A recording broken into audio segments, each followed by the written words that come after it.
collections here at the museum. And thank you for coming out to our third lunchtime lecture.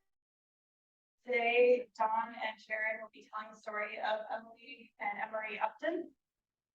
Dawn is currently the president of the Holland Land Office Museum in Batavia and a member of the American Battlefield Trust. And Sharon is president of the Historic Batavia Cemetery and a member of the City of Batavia's Historic Preservation Commission. So welcome. Do it. Oh, thank you. It's a pleasure to be here, especially back in the community where so much took place in the life of Emily, certainly, and Emory Upton. It's an interesting dynamic, this relationship. You would never suspect in your wildest dreams the relationship would have developed the way it did, knowing Emory Upton.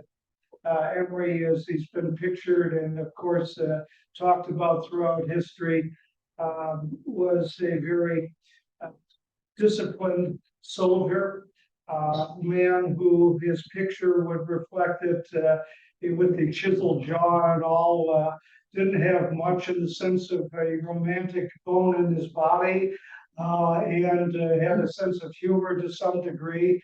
But this relationship really developed in a very unique way. And that's why we decided to do this program. This is my wife, Sharon, and she will be doing Emily. I will be doing Emory. And what we're going to do is we're going to read from some of the letters that they both wrote to each other, and also parts of the diary that Emily had put together. And it kind of tells a brief story about their relationship, but I think the letters speak in depth about the whole character of each of the individuals. So we'll get started here, and I want to start off with, of course, here's the Martin family. We have Enos and Cornelia, the parents of Emily, Nellie, her sister, who traveled with her quite frequently. Evelina, or Abby as she was called, and General Andrew Jonathan Alexander. They were the two people that actually brought this couple together. And it was by happenstance because General Upton was at West Point at this time going through a review of his tactics. And both these two people here said, well, why don't you stop and see my parents at Willowbrook? And I think there was some idea that Emory had been a bachelor for too long and maybe might find a future wife at some point. So anyway, the story begins with Emory showing up, of course, at Willowbrook. Little did he know about the dynamic of the family. Whoops.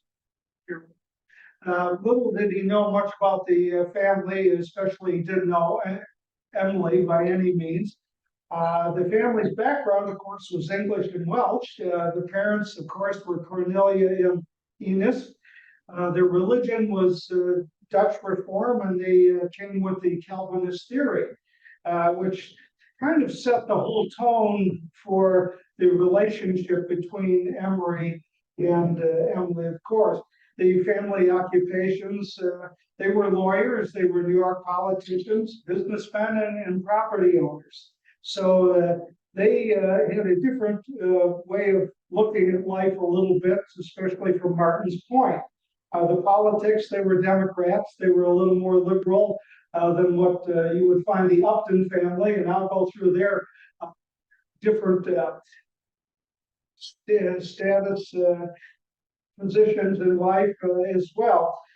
Socially, of course, the Martins themselves entertained President Van Buren, President Johnson, General Grant, Custer, Miles Keogh, of course, everybody knows about him, the flamboyant Irishman who died with Custer. And so the uniqueness of this family really set, excuse me, the tone for the relationship. Because I will say this, that both families were very religious. They had their own beliefs. We have, of course, Daniel Upton, Electa Upton, and Dr. Maria Upton Hannaford. and Sarah Upton Edwards. Both sisters here played a very big role in the relationship with Emory in particular.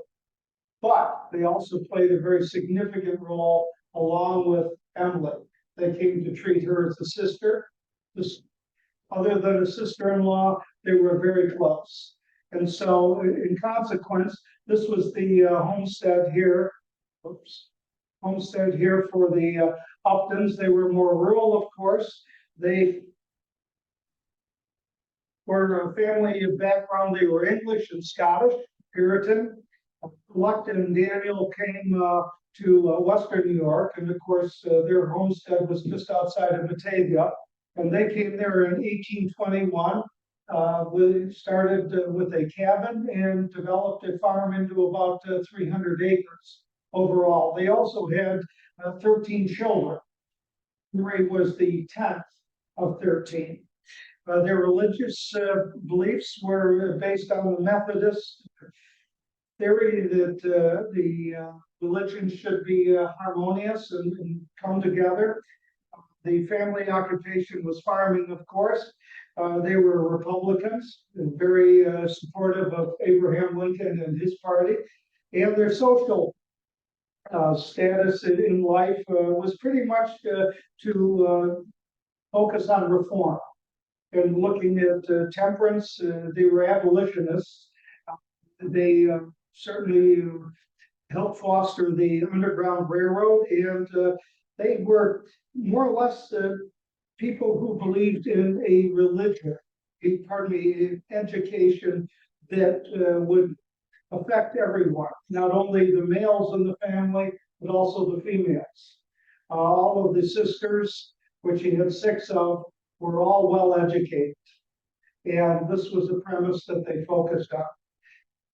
An educated family allows knowledge to go a long way. And that's what they were very supportive of.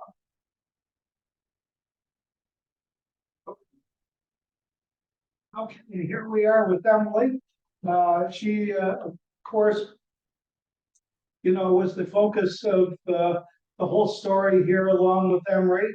When he met her, he was quite taken by her, I believe, but he certainly didn't recognize it at first. It took him a little while.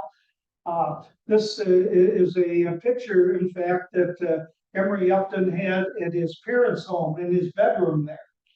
So when he did come home from the military, this was on the wall. And he kept that the rest of his life, of course, and his parents had it after his death. Of course, you're very familiar with the entrance to Martin's Point or Willowbrook at that time. And here are the grounds. Back in 1867, we're becoming familiar with. I have been raised once more from a bed of sickness. Feel that God has some great work for me to do in this world. Emily, March 1864.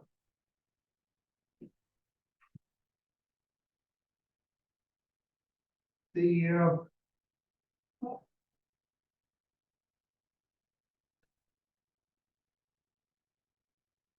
next one. This is Emily's letter to Emory in 1867. I have been frequently led to think of what you told me about your spiritual state. I believe I have deeply mourned over it. Having once known the blessedness of being a child of God and coming to this table, I truly believe that you cannot be willing to give him up, and once more cast your lot with the world, enemies of Christ our Savior.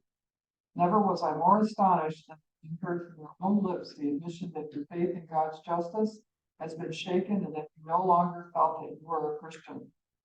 One of the strongest bonds in my friendship for you was the feeling that you can sympathize with me on the subject nearest my heart. I have seldom closed my eyes without praying for you. I cannot bear to see you shutting yourself out from God's favor without making this last effort to assure you someone cares and prays for your soul.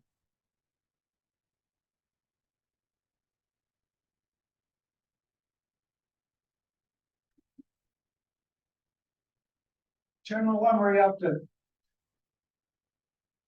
quite an interesting character, as I mentioned in the very beginning. He was a self-disciplined individual, very focused on having a military career. And he also was incredibly well educated. He started out at Oberlin College with his brother Henry in 1855 and 1856. And of course, at that time, Oberlin College was also, there were male and female and also people of color there being educated, which was very unique. And of course, his desire was to go to West Point, and in 1860, this is a picture of him as a cadet. He reached the stage in his life where he felt that the military was going to be his future. Of course, he became very well known in 1864 at the Battle of Spotsylvania for having demonstrated his skills by taking 12 regiments and combining them into a column rather than a lineal attack. And of course, this would save lives. And that was one of the main things that Upton always looked at. He was very concerned about the fact that he did not want to see all this carnage that was going on. He was very troubled by all of this. And so his attack at the Battle of Spotsylvania kind of changed the whole dynamic for the future of the war for the Union and for the Confederacy. Upon his the end of the war here in 1865, he became a major general. He was brevetted in the field because of his actions at Spotsylvania and later on in the Battle of Selma, Alabama. He, first of all, was a unique individual in one sense. He started out in the artillery. He ended up with the infantry, and last, he was a cavalry commander. So he handled 3 different arms of the army. And because of his ability to lead, he certainly developed a very fine reputation. And of course, it culminated with this little book here. It was known as the Blue Book. In 1867, of course, he wrote the tactics for the United States Army. There have been previous books by Hardy and several other individuals writing tactics, but he brought about several new innovations with this. And of course, there was some controversy with it, but this became the Bible for the United States Army for several years, even after his death, and is used today in some aspects of it. This book, too, also provided him with extra financial resource. And it brought in, at this time now, if you're looking in 1867, about $2,000 a year, which is considerably more today if you were to look at it. But then $2,000, as well as his salary of about $2,500 a year, made him a rather wealthy officer. And so he could support a new wife as the relationship was developing. And as it says at the top, at this time here in 1865, in the war ending, he was realizing too that there was going to be a change in the dynamic of the military and that they were going to be downsizing. And of course, he says, no officers will be thrown out of commission, but promotion will be at a deadlock. I don't care personally, for my eye is placed on a brigadiership. Upton, 1867. He, at the end of the war, he served as a major general in the volunteers. He wasn't in the regular army anymore. When he went back to the regular army, he became a major. And later on, he became a colonel at the end of his career. But he wanted a brigadiership.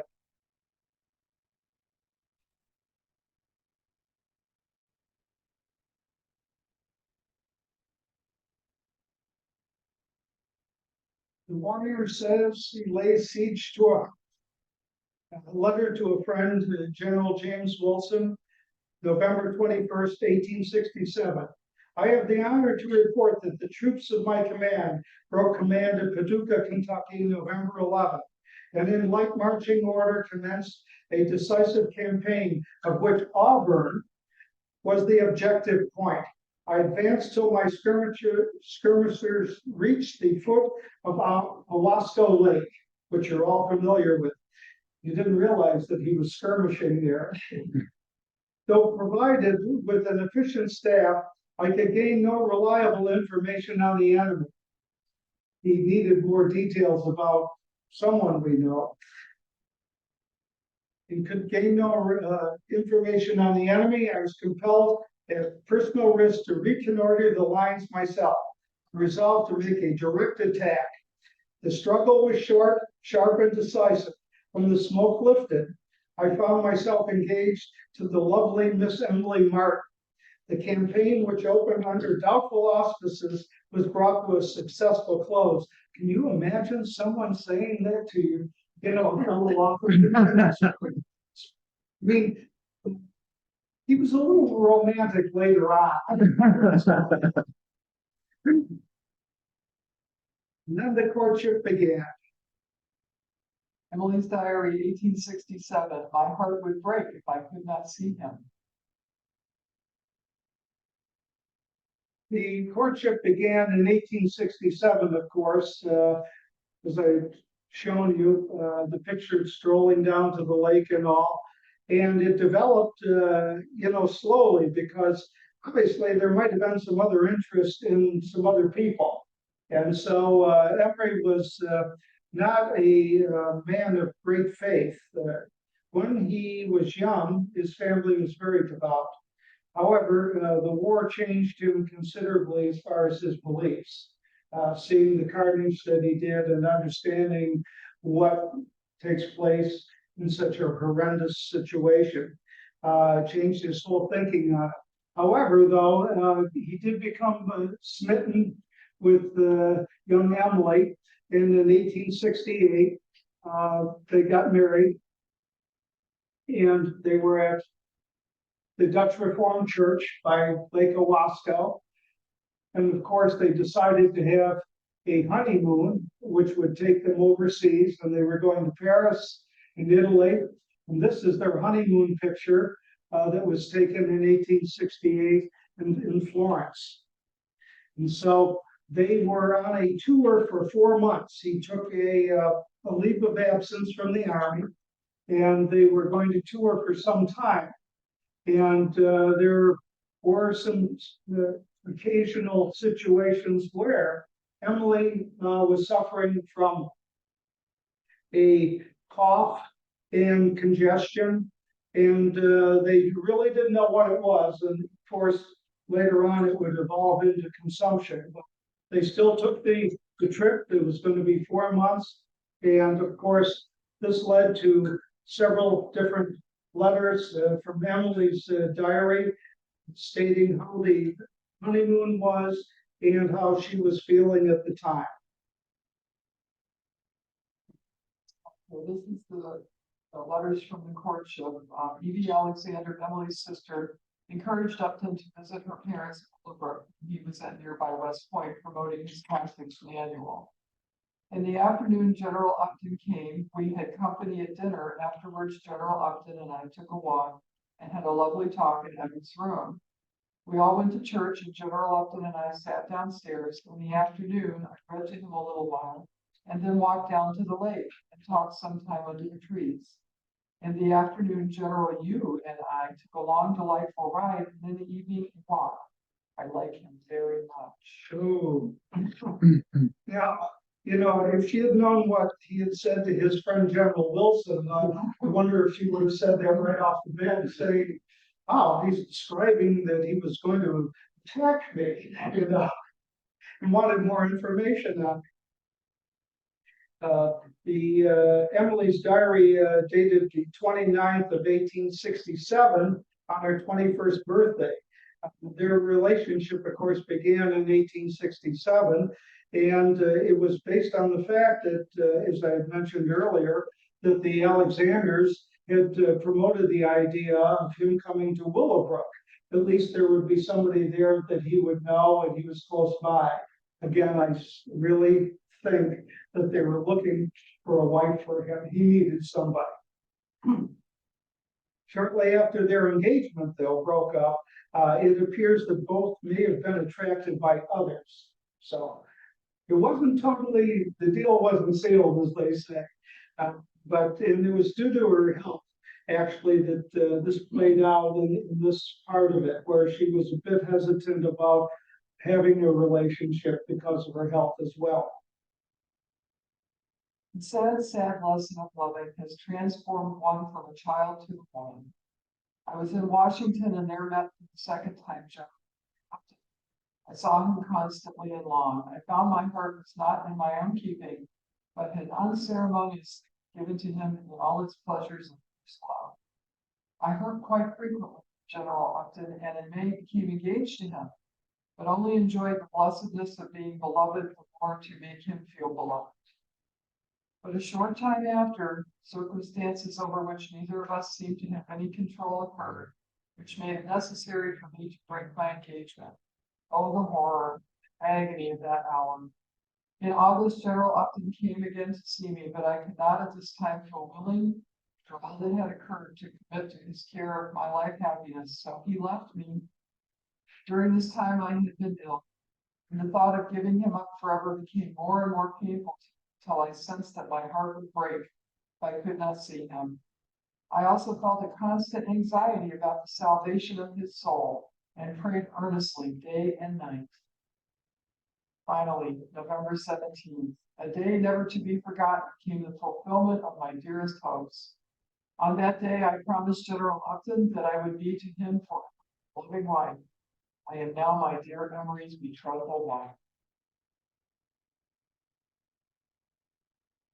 And this is Emily to her future sister-in-law, Maria Upton, January 1868, from Willowbrook. My dear Maria, I cannot tell you how pleasant your visit was to me and what a comfort it is to feel that I know one of my new sisters. I feel already a deep love for you and assurance that we should be a great comfort to one another. I no longer feel the dread almost and timidity at meeting my new relations and the fear that they can never find anything to love in such a miserable character as myself to be. I feel assured now that you will look at me with the eyes of affections and will try and love me for Emery's sake. I feel the greatest desire to see all the home circle which are so dear to my Emery, especially his father and mother. Good night, my dear sister, your ever lovingly, Emily Martin. And then this is Emily's letter to her father, March 20th, 1868, Hotel de France, Green, France. This is when they were on their honeymoon, correct? Yes. And he had taken a 1-year leave of absence to spend time with Emily. I went out for a drive with Emory as we both wished to see as much as possible. One of the chief attractions for my soldier was, of course, the large artillery school, which is here, so I went with him to see it. Doesn't that sound like a fun? Yes. Let's go see the artillery school. I was quite interested, but what pleased me most was to find that I understood all the officers in French. I think it was owing to the French book of tactics I used to read to Emory this winter. That was really romantic. I say I'm traveling much better than I thought, proving every day I'm your ever-loving child. And this is a letter of Emory to Emily, Shalom Funds. My dear little wife, it is that away from you, I feel again like love making. I mean, he's right to the point here. This guy skirmish line on her and attracting her heart to now, being very blunt about their relationship. Certain is that the days of our engagement are again upon me, and I presume were I to be separated from you for several weeks, you would again consider me as your lover rather than your husband, your affectionate husband, Emory. Oh, I mean, he's demonstrating his male prowess, as they say. This is Emily's letter to her sister Evelina Alexander, August 1868, from Paris. My dearest sister, the truth is, dear Evie, I have not been well, or free from pain, one day since I left home. My cough has been much worse, and it is only by keeping a blister upon it I am sometimes relieved. Emory has carried me upstairs with but a few exceptions for the last 2 months. He is just a darling. So good to me. He has given up everything and nurses. Loving sister Emily.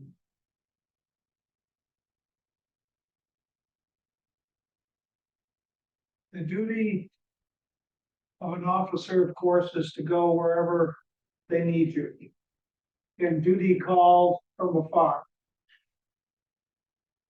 And it basically was where he was trying to establish himself again in the post, where perhaps it would be more comfortable for Emily to come.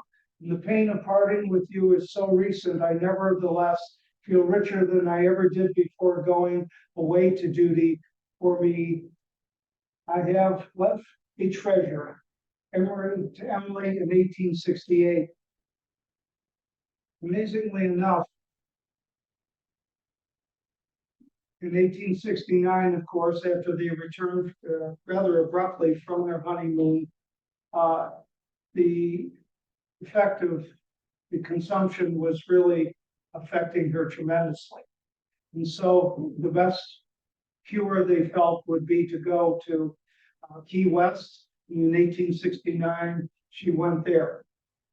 At the same time, Emory was here in Memphis, Tennessee. That's where he was stationed. The hope was that they would get together in Memphis. That never happened, unfortunately. Only for a few brief weeks. They never were together for any long period of time, probably 3 to 4 weeks, other than spending summers here at Willowbrook. And he would bring her here in June, and she would stay for July and August. He would come and get her in September, and he would take her back to either Key West. And then when she went to the Bahamas and took up residence at the Victoria Hotel, where she stayed for the rest of her days, convalescing there. And her doctor, Dr. Kirkwood, was also staying there at the time. He was also from, he was attending her as she stayed there. Meanwhile, Emory is here in Memphis, Tennessee, as a regiment commander and constantly writing her. And he wrote almost every day a letter to her. And in one of his letters, he's setting up a household for her to come to. His greatest wish and hope was that she would join him at some point. In this letter, he shows the diagram of the house, where it is, and expresses to her that, you know, this is going to be her humble abode. He's sharing it with another officer who's a duplex, and it was in this part of the city here of Memphis, not too far from the Naval Yard, and here was the Mississippi River. So it was in a very unique area. However, Emory ended up to be a little more of a homemaker than anybody ever expected. He went out and was buying carpeting, he was buying china, he was buying all kinds of things for his wife. He went out and bought a carriage for her and a horse.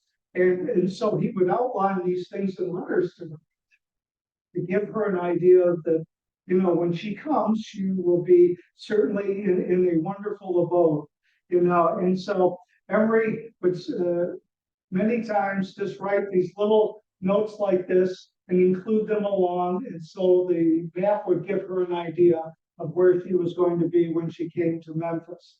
Again, she never made it to Memphis. And later on, he would move to McPherson Barracks in Atlanta, and she was to come there. She never made it there either, unfortunately.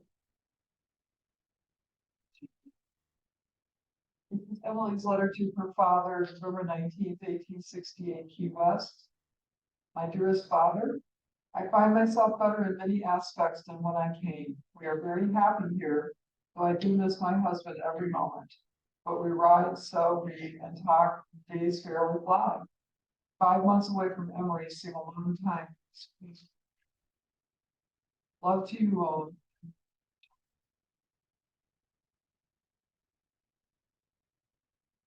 Emery to Emily, December 1st, 1868, Memphis, Tennessee.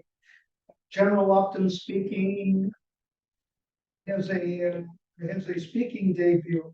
I want to preface this by the fact that he was not a great speaker. He wasn't one who felt that he had the ability to stand in front of audiences or anyone else and give talks. This was his debut. Upton's speaking debut at the Memphis Citizens Dinner honoring Dr. John Lifwich, a corpsman-elect. Dear wife, I was taken by surprise. A cold chill ran all over me. This proudly I did with good grace, knowing sooner or later in life I might be called upon to speak. He was on the spot. Now, the last thing I did before leaving my room was to place your photograph in my breast pocket with your face so turned that you could look directly into mine. This guy was really smitten over this woman. And so he says, where I had resolved you, should you not see a sign of trepidation? Frequent applause greeted my remarks today. Your affectionate husband, he learned to speak in public rather quickly with Emily looking at his. Emery to Emily, December 29th, 1868, Memphis. My lovely wife, yesterday I received 2 letters dated the 15th and 17th of 1868, which as soon as placed in my hand, I could not refrain from pressing to my lips and kissing. Kissing often as I have you, my angel. Now, Emery never forgot the brief breakup in May 1867, and that lasted through November of that year, and he noted that in his letter. So obviously he was harboring something, even though he was really in love with this woman. I send you, darling, a piece of Nettie Haynes' wedding cake. I think you ought to reciprocate by sending me some of Marcus Hunn's. Now, who was Marcus? And then we can bury the memory of flirtations we both struck up in the winter of our discontent, mid glorious summers when I took you in my arms in the back car. Oh boy, November 17th, 1867. I don't know what the back car meant, but I think we get the idea. This is not all for Shakespeare, but you will comprehend the sense. I kiss you 1,000 times, your devoted husband, Emery. Emery to Emily, January 2nd, 1869, Memphis, Tennessee. Emery was regimental commander of the 29th Regiment of Memphis. My dear Emily, Captain Poole and Miss Peddle proposed that the officers and ladies of the garrison should assemble at my quarters in the evening and have a Happy New Year, it being incumbent upon the commanding officer to furnish the happiness of his post. I could not object to the program, so the post string band was sent for, and should I blush to say there was dancing in the house? Oh, I mean, Emery, I don't think that it would be forbidden, but he felt guilty about this, I guess. So the dancing lasted until 1 a.m. I tell my love that nearly every moment my thoughts were on her, who should have been the hostess. And that's a good way of getting out of it. He had a party and she wasn't there, so. Okay, Emily's letter to her mother, January 24th, 1869, Key West. My dearest mother, Emory writes, he will be living in his new house when I join him.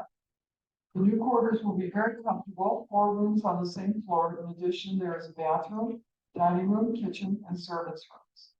This, you will see, will be quite a large house.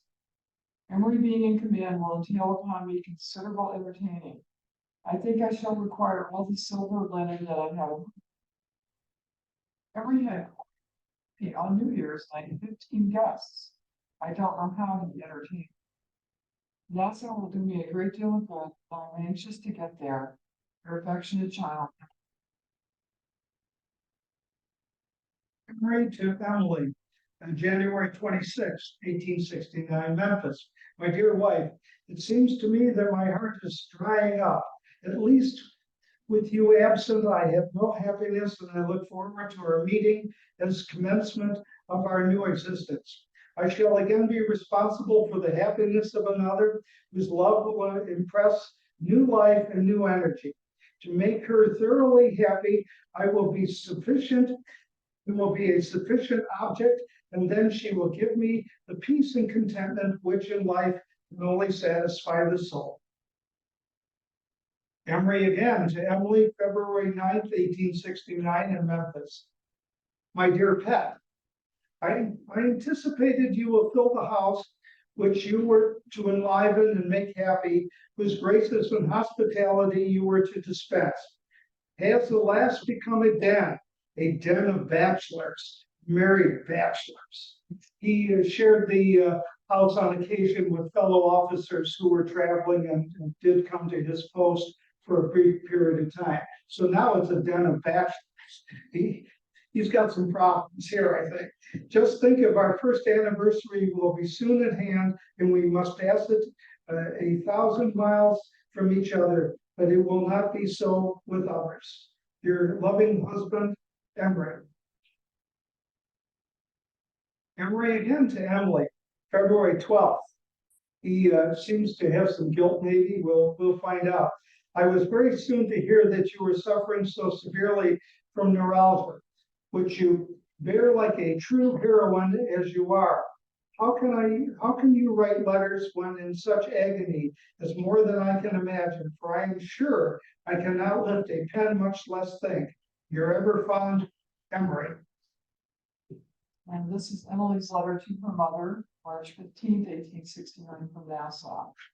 Her health had not improved and she moved to Nassau. My dearest mother, it's rather sad to spend this first anniversary so far from my husband, but I was very much pleased to find that the day had not been forgotten.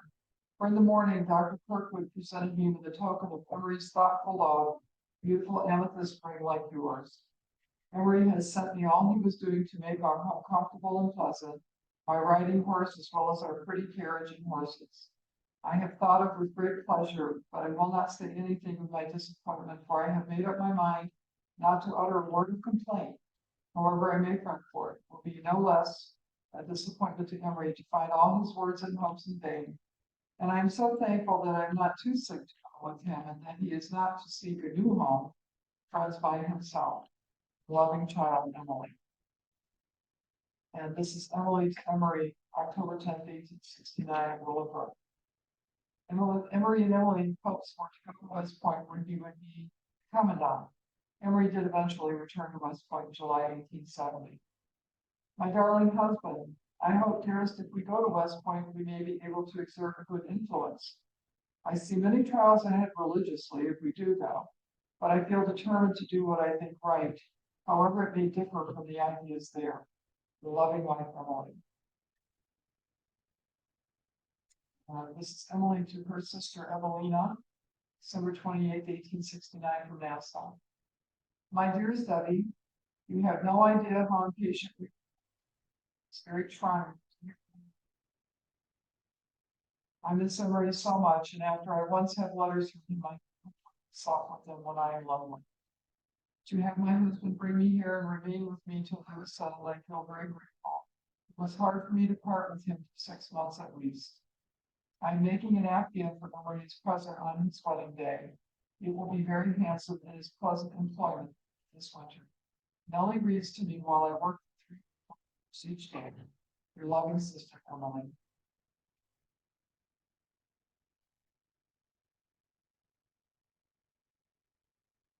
Emily says, you must tell Emory not to have her regret.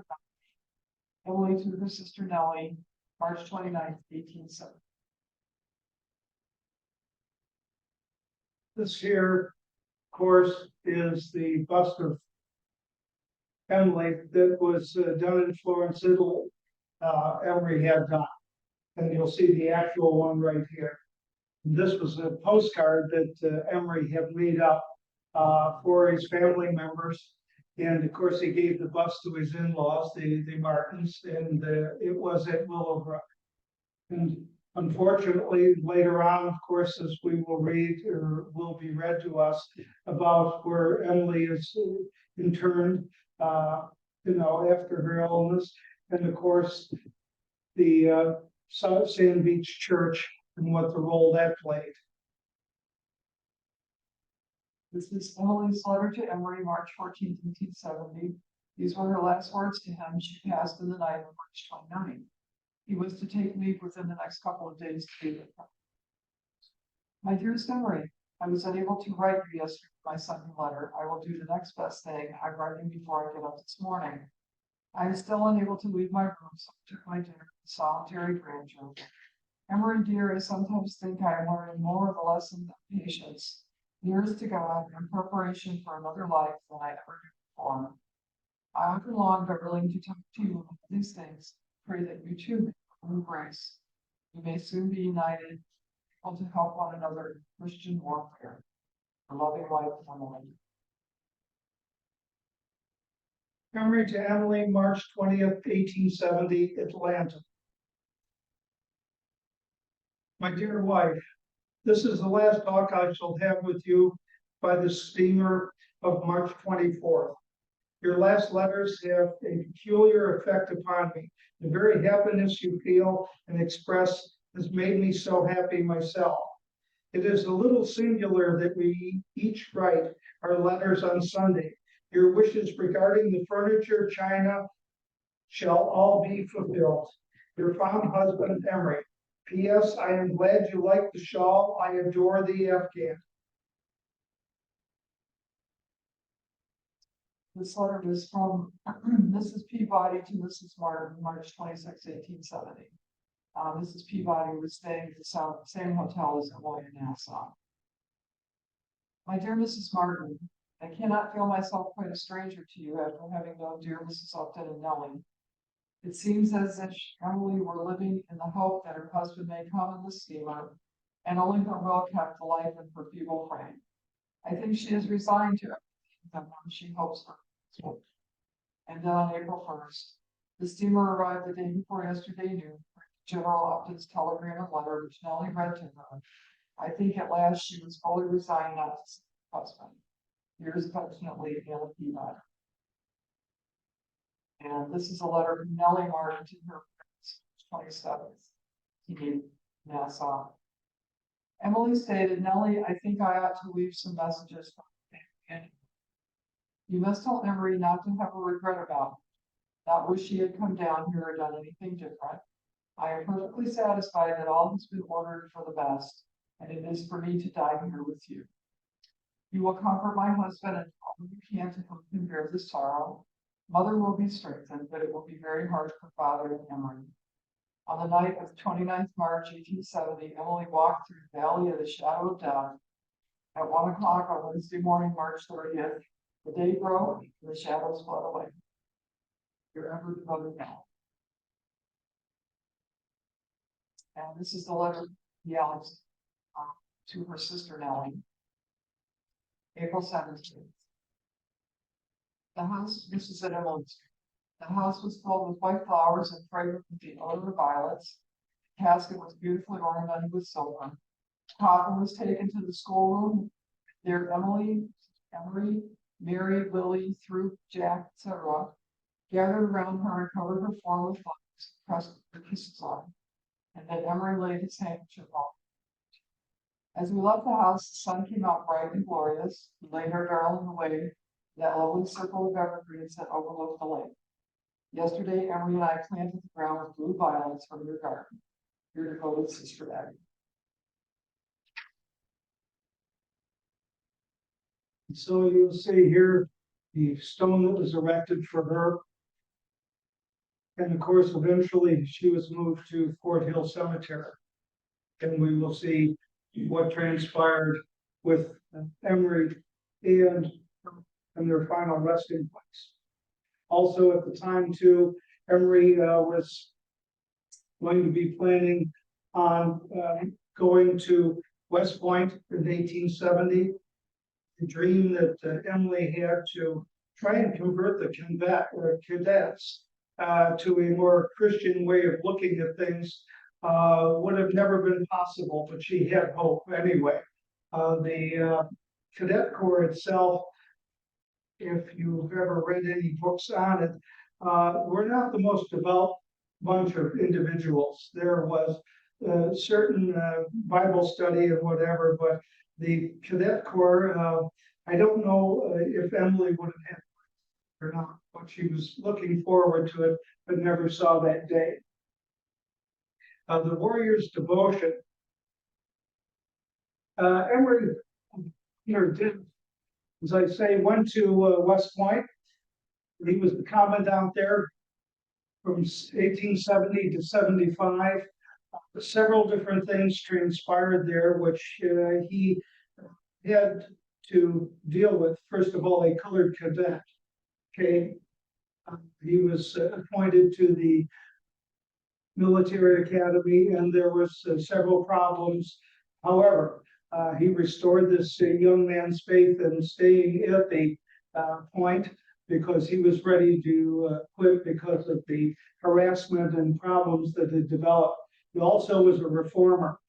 He looked at the fact that the military academy was not an academy that was educating soldiers the way it should be. Of course, in 1875, when his commission ended at West Point, General Sherman asked him to take a trip around the world to various military installations and give a report. He and two other officers for 18 months traveled around the world. They went to Japan, China, Korea, Afghanistan, Turkey. They went, of course, through all the major European countries as well. When he returned, he was appointed to becoming the superintendent at Fort Monroe of the Artillery School. And at that time, he began writing his book called The Armies of Asia and Europe, based upon his travels throughout Europe at that particular time. He begins writing also the American military policy of the United States, and was never completed by him. And you'll see why as we proceed along here. In 1878 to 79, he supports a bill which would have given the soldiers that were currently in the United States Army a date of retirement, mandatory retirement.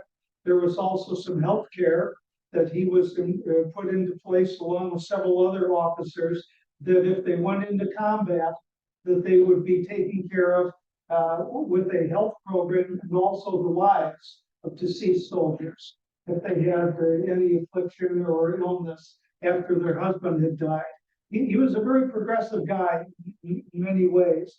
He also wanted to have a general staff rather than just a general, and a Secretary of Defense overseeing the Army and its strategic moves and tactical moves. He felt that there was too many politicians involved, and that really bothered him considerably. However, the bill failed. The Senate defeated it, and of course, later on, things would change again, but he had to wait a considerable amount of time. He began the revision of his tactics, which I showed you in 1867. He started. It was a book that needed some revision. He also was making quite a bit of money on this book, so he was living pretty well. In 1880, he was diagnosed and treated for nasal catarrh. I don't know if you know what that is, but it is a tumor in the sinus cavity. It began to affect his thinking processes, his memory, and he became quite concerned about this. He went to a doctor in Philadelphia, and they were doing cauterization, which wouldn't be a pleasant thing for anyone under these circumstances. Unfortunately, it did not cure the condition, and it progressively got worse.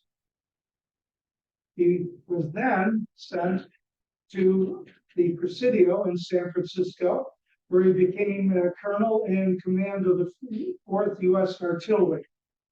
However, out there in 1881 in March, he committed suicide.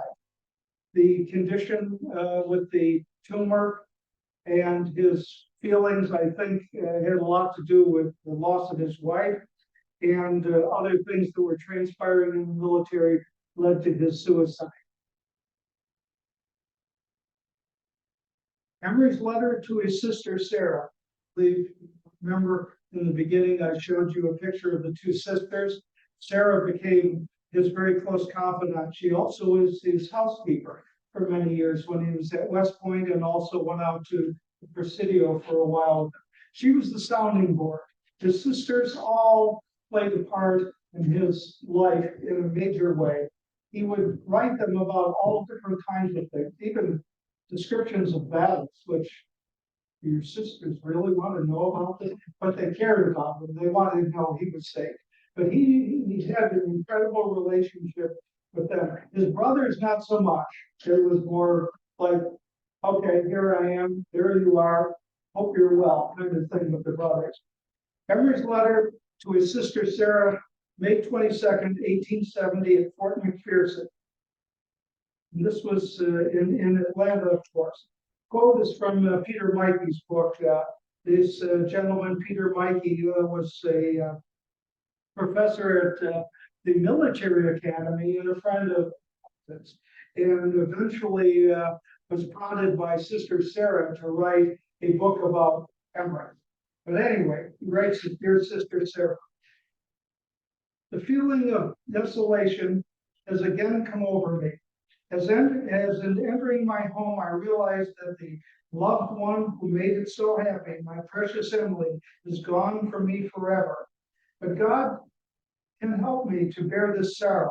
And while now life offers no attractions, I know that when again in active duty, employed in instilling in the minds of the nation's future defenders the ideas of devotion to duty and discipline, I shall experience consolation in the thought that I am again useful in the world. Here I am in the midst of 1,000 evidences of Emily's love for me. It was at this desk my heart flowed out to her daily letters, which used to comfort my poor heart. I am now tempted to arraign the goodness of God. I can humbly thank him for lending me even so short a time, an angelic child who, under the chastening hand, brought me back to the knowledge of truth. Your affectionate bro. Yeah, bro. Boy, he uses this term a lot. Emory.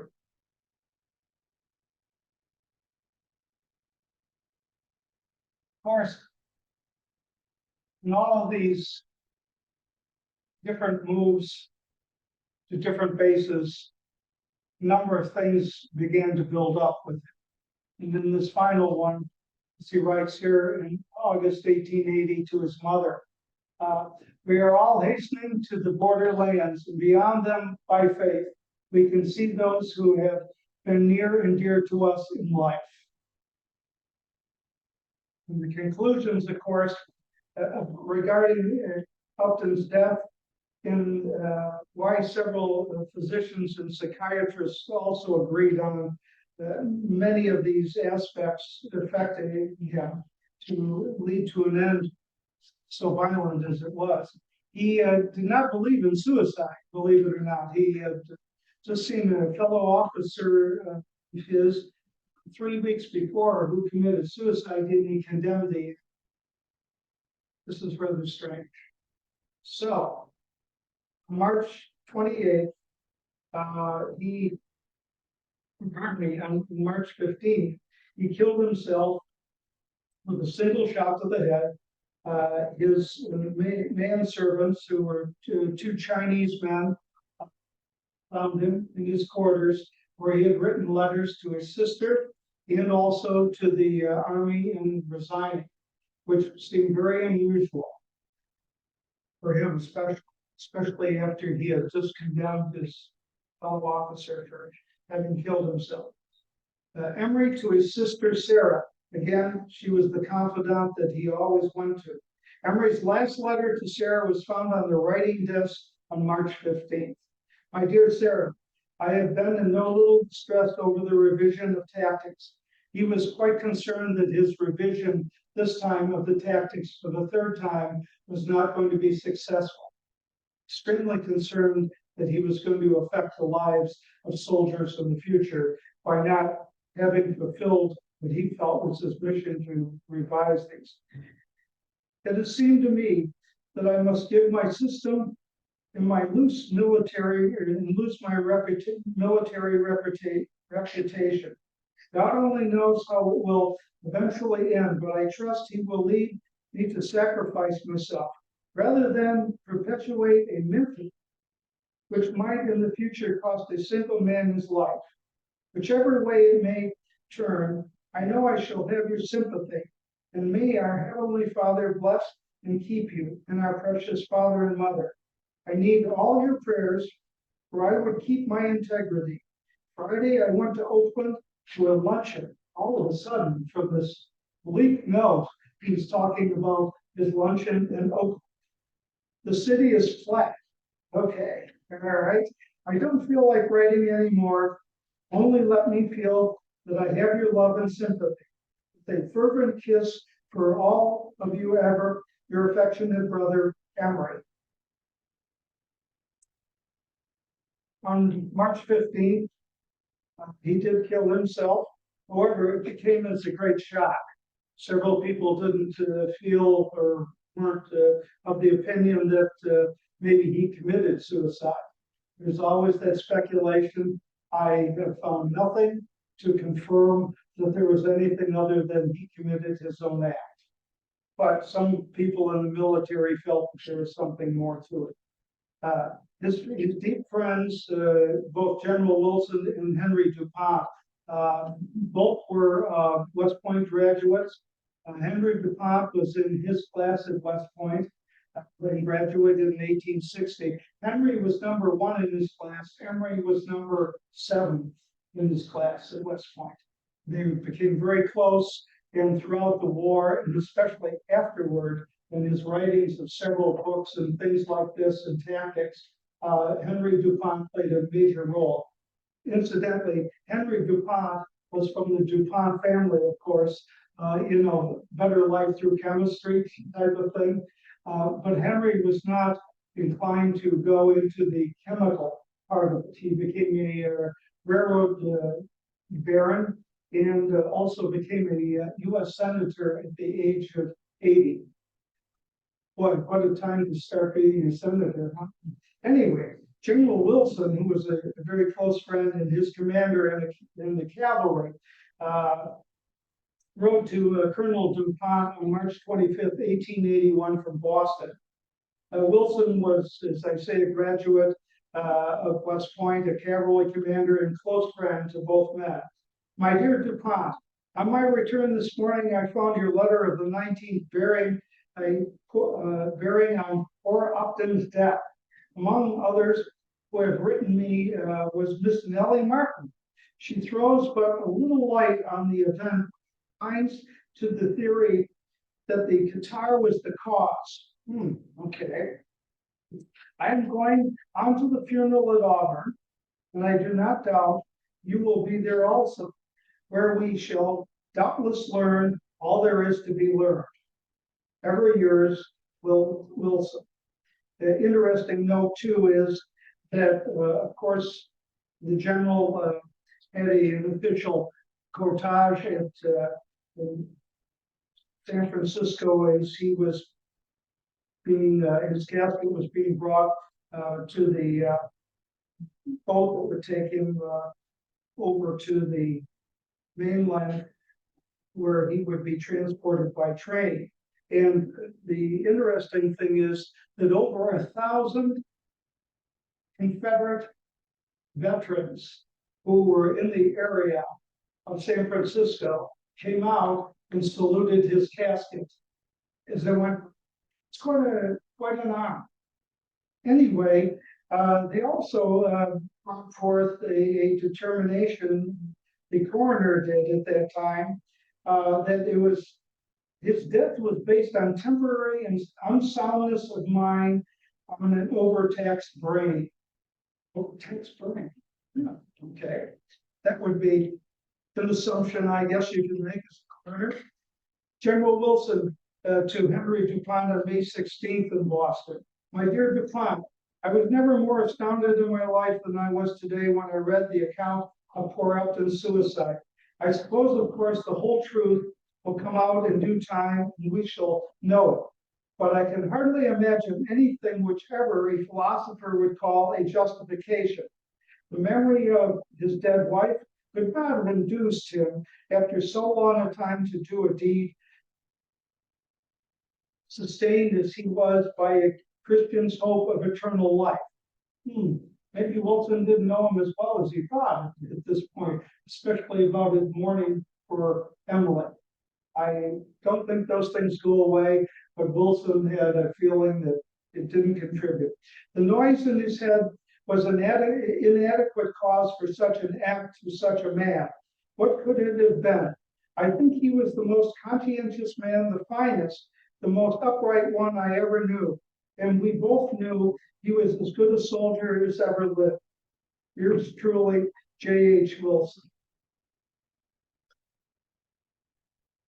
And that brings about the conclusion of the program. And it's interesting to note with what Wilson said in that last letter to DuPont, that he could hardly believe that Emory would have committed this, and the basis would have been not his wife's death and carrying him, the grief so long, and it wasn't necessarily, the tactics he felt were a disappointment. It was hard for them to come to grips with it.